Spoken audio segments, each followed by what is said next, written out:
here in the Pacific Northwest. Look at that. Blue skies, a few clouds, sun rising up behind the clouds over there in the east. Chill in the air. You can see my breath.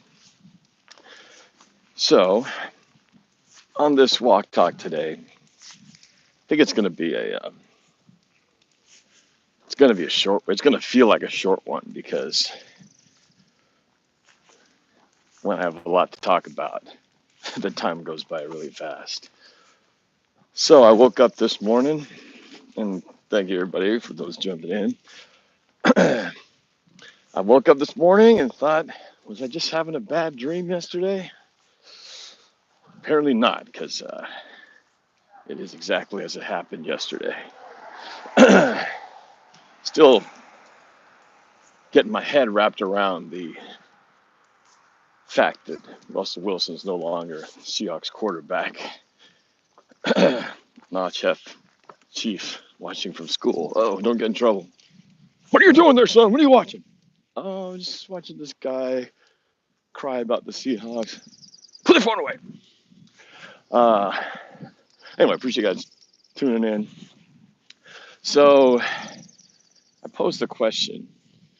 Am I a bad guy for wanting Russell to fail in Denver? I posted a tweet last night. I was tweeting like a maniac last night, which I don't normally do. But I was in a moment. I was having a moment. And, but, I feel like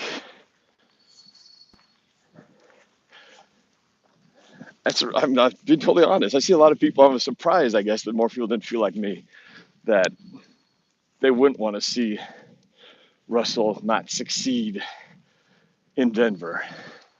I'm saying, oh no, I really wish him the best. I hope he does really well over there. And I could say those words and try to sound like I'm taking the high road, and I'm gonna be supportive. He's done a lot of good things for us over the years, blah blah blah blah blah. But I'd be lying. And maybe it's just me, maybe my own selfish emotions, but I think what it is Russell Wilson was one of the few players who I think really felt that he was going to be here for the long haul. That I had no doubt about it, I guess. I was really thinking that was going to be the case, because maybe I had made that opinion in my mind a long time ago. When I look back to when he got drafted, and before he got drafted, how he had all the teams in a hat, and he picked one up, and it was Seattle, and he just knew that's the team he would want to go to, and all the stuff he did. And I just kept thinking, he wouldn't leave. And so I really bought into that. And so when I think about, when we're all having this anger yesterday of the situation, it's like you're angry, but you don't know, again, who do you get angry at? Because you break down all the reasons why this thing happened, and it makes sense why it happened now, because I still think it probably started from Russ's side, but I really don't know. But it was sort of like Russ was going to, especially the heels of Aaron Rodgers making the money he made, he was going to want that money. It's been the pattern. Aaron Rodgers is like one step ahead of Russ. So the way Aaron goes, Russ goes. Aaron got a blockbuster deal. He was going to want to get the blockbuster deal. He will still want to get a blockbuster deal. And Denver fans, be warned, that's right around the corner for you guys. This transaction is just the start. He still has to extend that contract. It's like us with Jamal Adams. We gave a bunch of stuff. We got the player, and we've got another contract to deal with once he arrives. That contract's going to have to be extended next year. Heck, he could push for the extension now, theoretically. He's got all the power right now, Russell. So we'll probably never really know where the whole thing started from, but I think it's the combination of a lot of things. Russ says he wants to win, but he also, at the same time, wants to be the highest paid quarterback. I mean, I think they all do. Aaron Rodgers wants to do it. And, Tom Brady, for the record, seems to be like he's the only quarterback who didn't make getting paid the highest the priority, and he's the one who's won the most.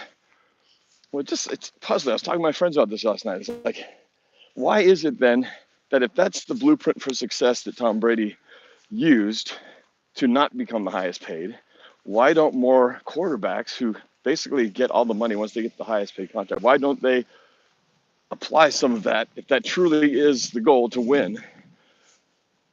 It feels like winning and being the highest paid don't go hand in hand. You got to have one or the other. And if they're choosing to be the highest paid, then to me it means winning is second, and somewhere down the line, winning for that city or for that team or staying where you are because you enjoy that place is a distant third in terms of the big priorities. So I guess when all things come to it, if the Seahawks knew they weren't going to be able to pay Russell that much, and Russell's going to want to get paid that much, then it makes sense that this is the time they had to do it. They could have done last year even, maybe got more because it would have been pre-injury and they might have actually had better deals out there, looking back at it now. But it still is, I guess it's like I'm mad at a bunch of different things. The quarterback market being what it is, the Russ wanting to get paid the most, causing this situation where the Seahawks wouldn't be able to afford to have him, where the salary cap and being paid the most is resulting in not being able to surround yourself with as many weapons or protection as you'd ideally want to have. So so there's not really one thing to get really mad at, which is frustrating. You want so badly to be able to identify the one thing and just take all your anger out on that or vent all your anger towards it. But there really isn't the one bad guy in this whole situation. But going back to, me feeling like I don't exactly feel like wishing Russ multiple Super Bowl success in Denver. Because, again, going back to it, I really thought of all the players, I don't get really attached to many. I mean, Cam Chancellor, I've said he's, has been my favorite players, kind of in conjunction with Russ, but mostly because of the way he hits, the way he played the game, and a style that no longer really works anymore because of the rules. And he did retire a Seahawk and retired too soon. But I'm sure if it came to a situation where if he demanded a trade and wanted to go somewhere else, I probably would have been bitter at him too. Now, one thing we never did, we never actually heard Russell tell the publicly say, I want out of Seattle, because that would have been bad for his image. So he never actually had to utter those words. But it probably came up in the behind closed doors. But going back to why should I feel bad not wanting to see Russ not succeed in Denver? And that doesn't mean I'm hoping he's going to get hurt or he's going to be, something bad, things will happen to him. I wouldn't want that. I mean, he's got everything you could possibly want, right? He's got family, beautiful wife, all the money in the world, pretty much can do anything he wants to do. So what's left to do for him that he doesn't have control over is to win more Super Bowls. And for me, he was supposed to be my quarterback for the next 10 years. And those Super Bowls he was supposed to win are supposed to be for us. So any Super Bowls he wins from this point on are going to be Super Bowls that I feel like were supposed to be mine. With my team, for my city. And so to imagine Russ in a Broncos uniform hoisting the Lombardi, I'm not going to be excited about that. Selfishly. And I don't think, I don't know, I don't think it's wrong of me to think that way. But then again, I am an emotional person with my own narcissistic, self-centered perspectives, and I can be jealous, just and envious like anybody else can. It's an emotional game. We get into this stuff because we are driven by the emotion of it, and I can't just turn it off and just be happy that I wish him well. You know, he did such great things for us. Good luck. I hope you win 10 Super Bowls while you're in Denver. Screw that. I don't want to see it. Make me sick to my stomach, really. While the Seahawks will probably be toiling in the bottom of the NFC West at 3-14. That's a very distinct possibility. Now, as far as what Russ is getting into, you know, he's the Aaron Rodgers situation. Well, I compared it to the two, Aaron Rodgers and Russell Wilson, salary-wise. They're like two guys in a marathon trying to outdo each other.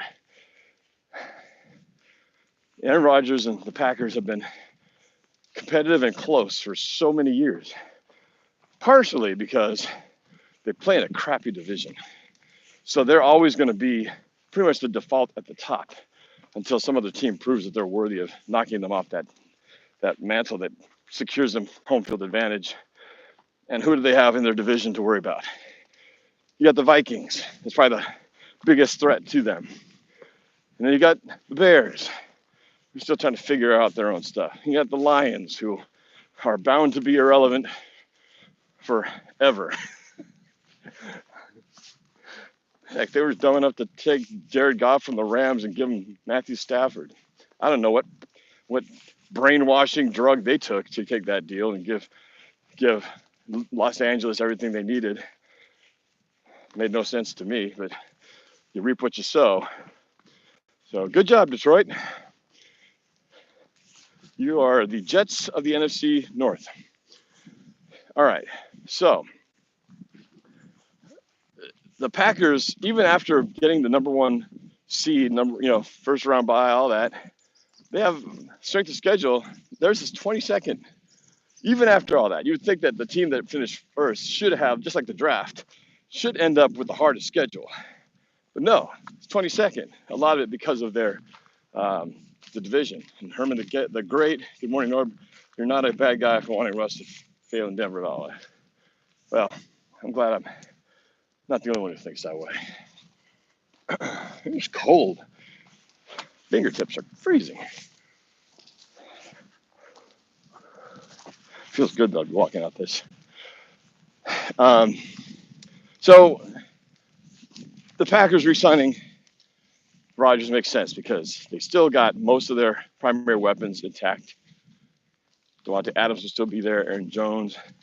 And they should have been to the Super Bowl at least one of the past 2 years. They just kind of screwed it up foolishly. Last year, really bad. No reason they should have lost at home to the 49ers, even though I did enjoy watching him fail. But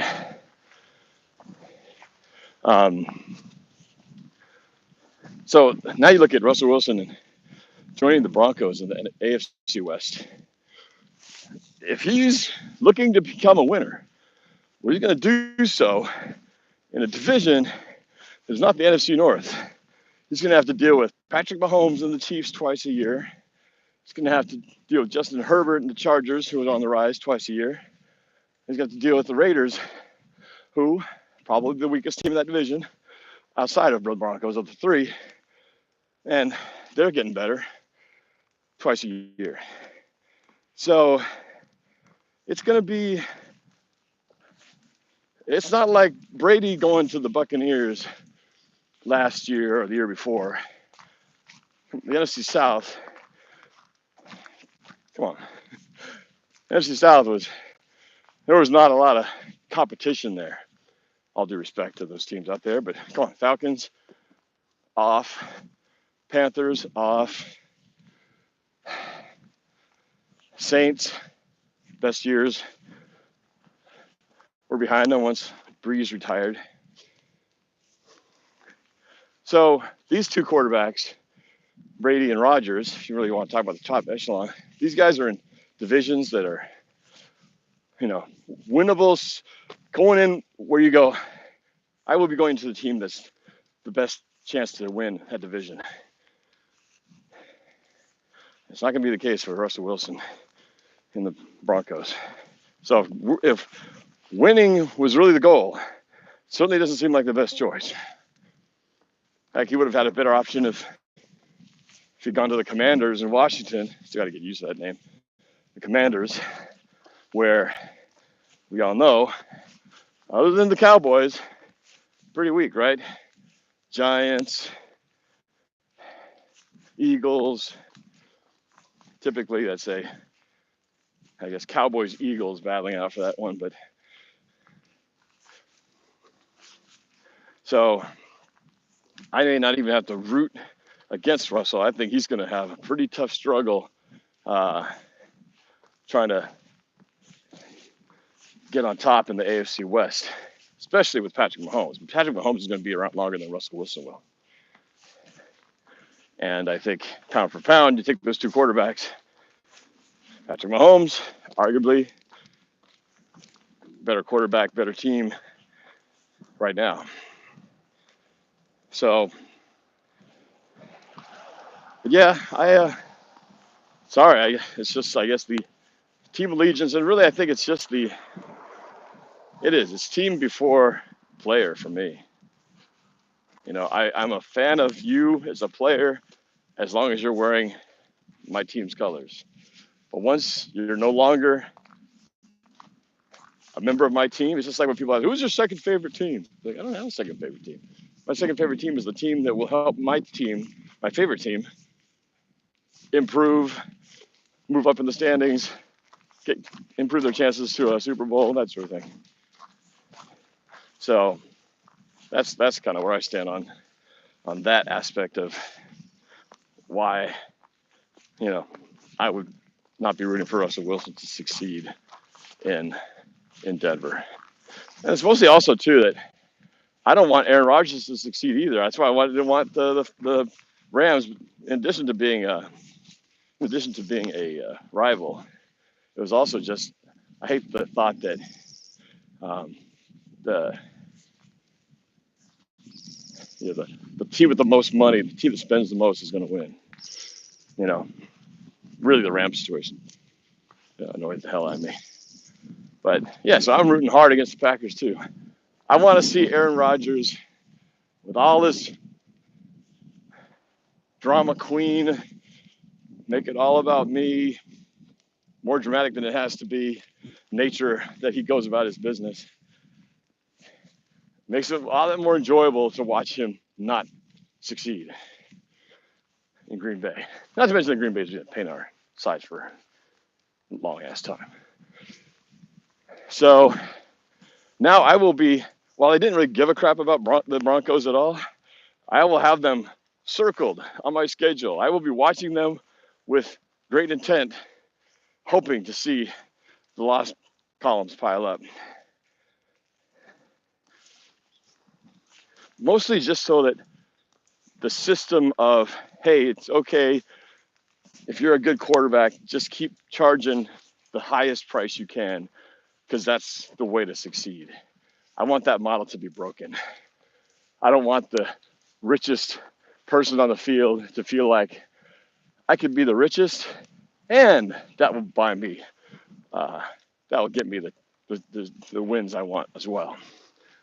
I like the underdog story. That's what was so cool about Russell Wilson in the beginning, when he was not the selected one. He wasn't the one that everybody had expectations for. He had to go and earn his job as a third rounder, get away from Matt Flynn, who had already been guaranteed double-digit $1 million to be the starter, and stole that job away from him.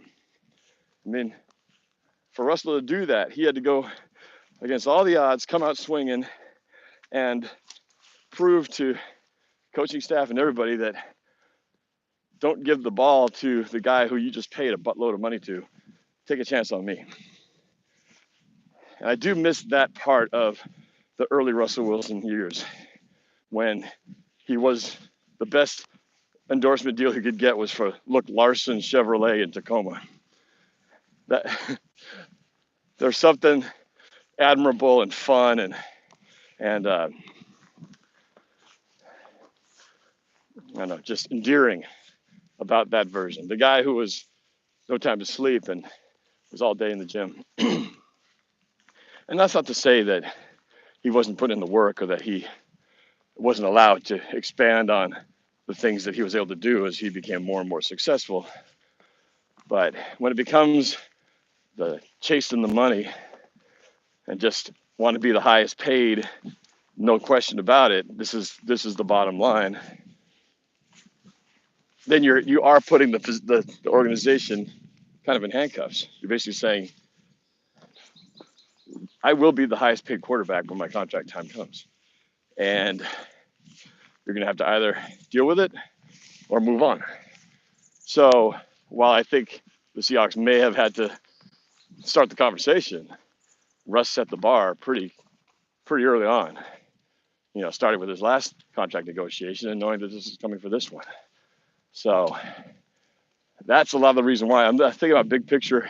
And for a lot of the other teams out there, I don't want the model of the highest, most talented quarterbacks get paid the most, and they can win, and the team can still win when you play that game and give them have their cake and eat it too. And a lot of people bring up the, with good reason, well, how come more quarterbacks just don't do what Tom Brady did? If that's the success, if that's the path to getting 6, 7 Super Bowl rings, not getting paid the most, why don't more quarterbacks do that? Why don't Aaron Rodgers and Russell Wilson go, maybe we should just take 2/3 of what I could be making, which is still plenty, and let 1/3 of that go to allowing the team to do what they do, or whatever Tom Brady did. I still don't really know exactly how the accounting works for Tom Brady being not the highest paid. He got paid plenty, but they did a lot of clever contract, adjustments and reworkings and turning things into signing bonuses instead of salary, all that kind of stuff. Whatever it takes, play the shell game, but make it so that the team can have more, weapons. But on the other side of that, the team's got to know what to do with the resources that they have. And Seattle has definitely screwed up their share of drafts, trades. I think we gave up more for Jamal Adams than we're getting for Russell Wilson in terms of draft capital. And you can't possibly tell me that these guys are on the same plane in terms of, value. We gave a buttload up for him, and now we're kind of stuck with it. So now everybody who's looking at the bright side of this, who's not as bitter as I am, is going, what, this is good. Now we don't have the Russell Wilson drama anymore. We'll have tons of draft picks, early draft picks. We're going to have a lot of money, huge cap space. Now we can build a winner, just like we did in 2012. So, don't mean it's just going to happen. You got to be smart with the resources you have. It's just like in the real world. We see people who won the lottery who had suddenly millions of dollars, and they were so dumb with what they did with it that money was gone, and they're back to where they started not very long after. Point being is just because you have resources doesn't mean you know what to do with them. Some of it's luck. Sometimes you just have a bad draft for the players you need, like this quarterback draft, not a really good one. I know that there's some people getting excited about, what's his name, Coral, the dude who's throwing bombs at the combine. But, but you got to have everything. You can't just have the one thing. You have so many holes to fill.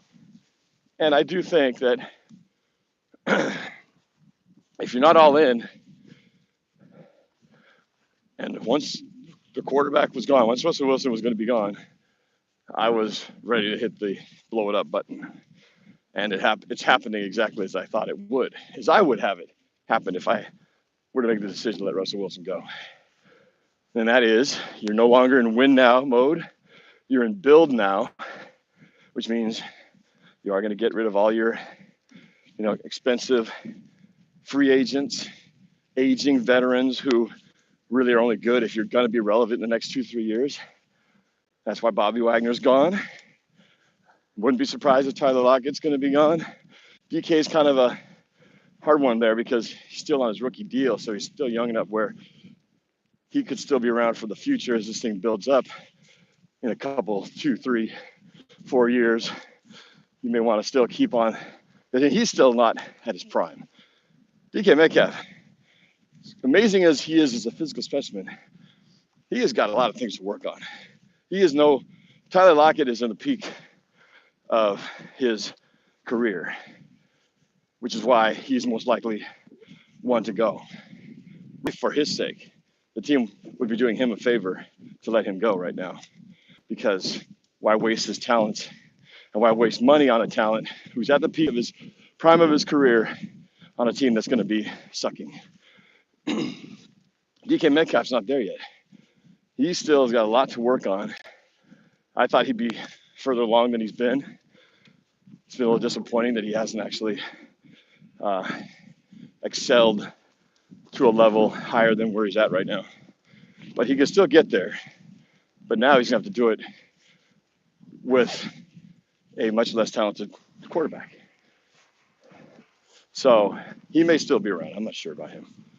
But yeah, I just think all those guys that everyone's been talking about, Quandre Diggs and DJ Reed, I just don't see it. It just wouldn't make sense to suddenly spend a bunch of money on those guys on a team that's really not going to be, in my opinion, built to compete right now. Unless, I keep throwing that, but in the possibility that the Seahawks have some kind of trick up their sleeve of what to do with the quarterback position. Either they know something about a quarterback in the combine that they really have their eyes set on, and it's going to be the next Russell Wilson that's taller or whatever, or that there's a Deshaun Watson-esque type of quarterback out there who they have a plan to get that could immediately contribute, then that might be the only thing that would change that. But Bobby Wagner being let go was not emotional for me at all, in the sense that he's being traded now or released now. I knew he was gone. So once Russell was gone, I knew he would be following. So I really didn't get surprised or upset, because I knew that'd be the next logical step that would have to happen in the rebuild. Now I'm disappointed. I wanted him to come back, even as I was wrestling with, well, how can they bring Bobby Wagner back? Because his cap hit's so high. How's that going to work? So I already had this sort of, I want him back, but without a restructure of his contract, I couldn't see how they could do it. And that answers the question. They didn't either. But, so, if you are really rebuilding, which, again, I feel like that they are, then what you really want to do is you want to secure a whole bunch of guys who have great potential 2-3 years down the line that you can draft, and keeping the young guys who are still in their early rookie deals, like a Jordan Brooks. Like if the Seahawks were in a win now, we're going to go for the Super Bowl this year, I would have said, Bobby Wagner, bring him back. Jordan Brooks needs another year before he can take over the middle linebacker spot. But now, if that's not realistically the goal anymore, you can put Jordan Brooks in middle linebacker, let him learn on the job. And if he screws up and doesn't do great, but learns how to really become a middle linebacker at that role, well, then this is the perfect time to do it. Let him stumble with it. Know you're going to go, you'll have a losing record, but he'll get great experience in the process. And by the time year 2 from now, year 3 from now, he will be ready for that middle linebacker spot. So that's where all the guys who we got now, Trey Brown, he's going to get lots of good experience. Who is it? D'Eskridge. He can get hopefully a full season under his belt, learn how to become the next Tyler Lockett, and maybe even better, hopefully. Running back, we're kind of stuck. We don't have really a long-term plan because Rashad Penny's free agent. I don't even know if they can get him now because it's such a great final end of the campaign he did for himself. I mean, he did the best. Rashad Penny may have played his cards the smartest. If football was a game of poker, Rashad Penny was brilliant at playing it. He may not have planned it this way, but it definitely worked because think about it. We drafted him in the first round, so he's got that first round status, which puts you in a position to make more money when your next contract comes. He's injured most of the time, so he doesn't really put too much wear and tear on the tires. He's saving a lot of the mileage for when he's really going to start using it. Nobody knows about him. We're all writing him off like, yeah, he's no good. He's injury prone. And then in the final act of his audition, when it really counts, the last month of the season, he puts on a show for all the entire league to see. And we're all going, where was this whole time? And everybody else is like, who's this guy? This guy's pretty good. We might have to sign this guy. So boom, his stock value just shoots out the roof. So now the Seahawks, who didn't lock in his extension under his cheaper rookie deal, now has to compete with everybody else who's shopping on the free market. Clearly, if they'd known how this was going to play out, they would have locked him in on his, what do they call it, fifth-year option. To Rashad Penny's benefit, it didn't play out that way. So kudos to him for how that all worked out. He will probably come out of this whole thing better than anybody. And I don't think he'll be in the Seahawks uniform. I just don't think, especially now, think you want to be on the Seahawks when your franchise quarterback just got released and you're in a rebuild? What running back would want to waste their time on a rebuild team? So I think Penny's gone. So now you got Carson coming back from neck surgery on a, 2-year deal? Second year of a 2-year deal? Or whatever his funky contract is with a voided third year. I don't even understand his contract to begin with. All I know is he's supposed to come back next year after surgery. But so now what do you do? Just roll with what you got? Roll with Carson, DJ Dallas, and Travis Homer? Kind of see how it goes? Or do you draft somebody thinking, okay, let's get our running back for the future. Now that we know the future is not now, let's find the guy who can get us something 2-3 years down the line from now. But we don't have to overpay. Let's get somebody who could be future talent. I got a rock in my shoes. It's been driving me crazy. So I'm going to set this down for a second. So, what's going to happen there? I don't think they'll re-sign Dwayne Brown. He's got very little time left and doesn't make sense in the rebuild. But now you don't have a franchise quarterback to protect anymore. So, it's kind of like, draft, build somebody up.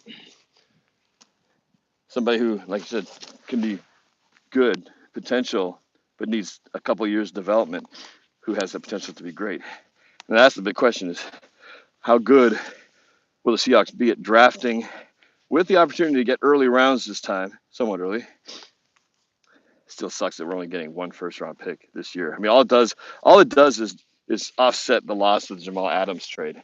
So we didn't really gain a first-round pick. We just got back what we lost. So, it's not that great of a deal in terms of, draft capital. But excuse me while I clear something. Okay.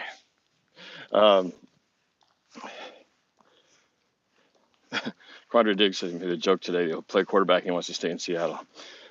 Yeah, when they start joking about that, you pretty much know that writing's on the wall, in my opinion. So yeah, I just think that anybody who's only got 1 or 2 years left on their deal, who's aging free agent or was a rent-a-year player, pretty much is out of the mix. So the Carlos Dunlaps, Kerry Hyders, Benson Mayoas. Yeah, it's really a start young mode again, like they did. Remember when Carolyn Schneider first came in here and they did like a record number of transactions, had like 500 transactions all in a row. I feel like it's going to be a little bit like that. And I guess that's where, from a fan standpoint, you go into it with a different mindset, and it still can be fun. Once the emotional, feelings of all this go away, and they will go away. Once that's all cleared up, we will be back to, looking at, okay, we know this is a different year. We know we're not gunning for a Super Bowl. What are we gunning for? Well, we really just want to see, one, it makes the draft a hell of a lot more exciting now. Exciting or also frustrating, depending on how you look at it, depending on how they do it. But so there's the draft becomes more exciting. Free agency move. Now we're just going to be selling. So we won't be signing any big name players. We're going to be letting them go. So training camp and then preseason, regular season. I mean, it's going to be, you're going to have to watch this team with different glasses on, right? You have to watch this with the mindset of, okay, winning is really not the goal here. I mean, you want them to win ultimately because it's fun, but what you want to see is which of these players is showing that, okay, they've got it. They're the it factor. This guy can be a star in a couple of years. He's good. Given him a little more time, he's going to be great in a couple of years. So that's why I don't even know if that the Deshaun Watson thing makes sense right now, even if they could get him right now. I don't know. It's a tantalizing, thought. But if you're going to do that, you got to have to be all in on everything. You can't be all in on a great quarterback and the rest of your team is all rebuilding, right? You got to have everything kind of moving together. The quarterback, unless you can lock him in for the long future, you need to build up everything. You got to have a running game. You got to have the trenches. You got to have the secondary. But really, you got to be in the trenches. I like my buddy Rob's take on what he felt like where the Seahawks went wrong over the years. His feeling was, and I agree with him, is that they overpaid people in the wrong positions. What happened was when we won the Super Bowl and ran it back, Russell was on his rookie deal, and really nobody was getting paid a lot of money. A couple here and there, but most of the stars on the team hadn't been paid like stars. The problem is when their contracts were up, he suggested that we should have done like what the Patriots did. When their star players were about to get paid the bank, that year before that happens, they trade them or whatever, release them, whatever they do. But they don't follow the trap of overpaying these positions, and you keep putting money to your franchise quarterback when you know you have it, and you keep investing in your offensive lines or defensive lines, because he's right when he says it doesn't matter how good your secondary is, because if your defensive lines can get pressure on the quarterback, your secondary will be as good as your defensive lines and pass rush are. And Lisa Boom had the benefit of a very fresh line of guys who can get to the quarterback. So money spent in the wrong places, overpaying linebackers and secondary and safeties. We wanted them all here, but I think he's right that you put all your money there, and your linemen on both sides don't get the resources. That's what you end up with: bad protection, lack of pass rush, and all of a sudden everybody looks bad. The quarterback looks bad. The secondary looks bad because your lines aren't getting it done. So it really does start in the trenches. It's the less sexiest position to talk about because there's no real stats you can really get excited about when it comes to linemen. But it is, when we know it, Seattle fans are smart enough to know that we have not had a great offensive line. So moves like Unger for Jimmy Graham, even though he did become productive, probably not the smartest move, probably not the best utilization of resources, given that we were taken away from one of the more critical positions. Wasn't probably worth it. And then really, Seattle has not been good. And I mean, this is a Russell Wilson thing. We have not been good at utilizing tight ends. You know, I don't know why that is, but it just hasn't really been a position of strength for the Seahawks. Unlike the teams that, you know, you got the Brady Gronkowskis and the